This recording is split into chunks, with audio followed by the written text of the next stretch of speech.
презентация жасоодо мына ушуларга маани берсеңиздер болот. Мынакей азыр мен бышыктоо үчүн туура жоопту танда, дал келтирүүнү аткар деген тапшырманы кошуп киргиздим.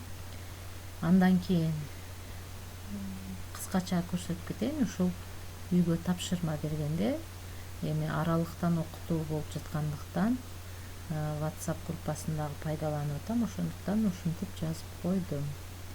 Эми бул биздин презентациябыз бүттү. Эмнелерге маани берүү керек дагы? Бул жерде маани берүү керек. Мына бул жерде материалы деп турат, мынакей. Добавить к заготовкам дегенде сөзсүз кошуп кетели. Үчүнчү чейректин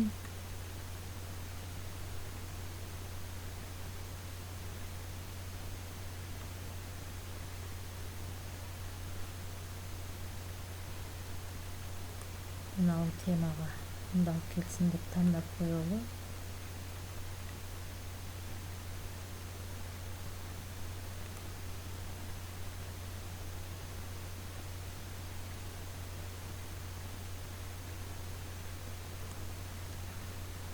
Эми сохранить измененияны басабыз.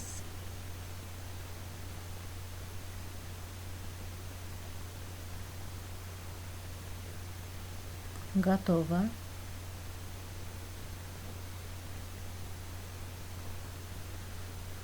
Мынакей мен түзгөн презентация даяр болуп калды. Ушинтип жөнөтсөк болот. Мынакей бул жерден дагы предварительный просмотр кылып көрсөңүз болот, же болбосо ушуну печат кылып чыгарып алсаңыз болот. Готованы басайын. Теманы жазып коеюн. Ондук бөлчөктөрү ондун даражасына бөлүү. Ушул жерден дагы маани бере турган нерсе, мынакей 5-класска тандалды. До 26-сына чейин деп киргизип алсак деле болот.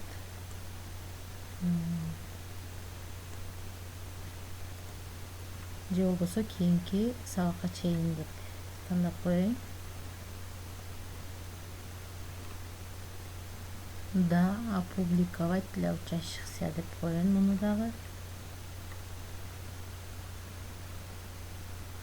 Муну тандабай эле коеюн. Себеби балдар каалаган убакта кирип ата-энелер менен биргеликте таанышып чыкса болот. Ошондуктан буларды белгилеп эле коеюн. Ал эми булардын кереги жок.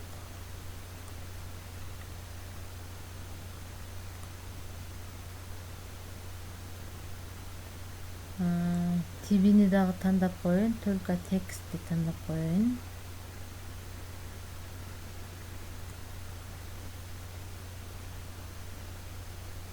Мынакей тандалды.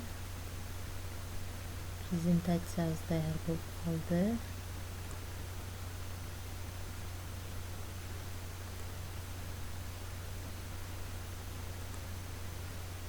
Только текст деп тандап коеюн.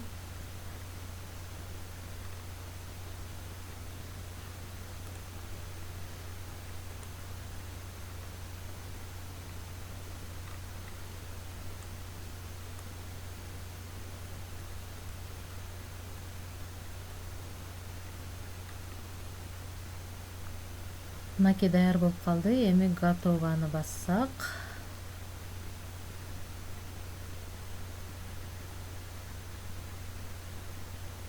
Мынакей кетти. Мына 6-чы болуп ондук бөлчөктү ондун даражасына бөлүү.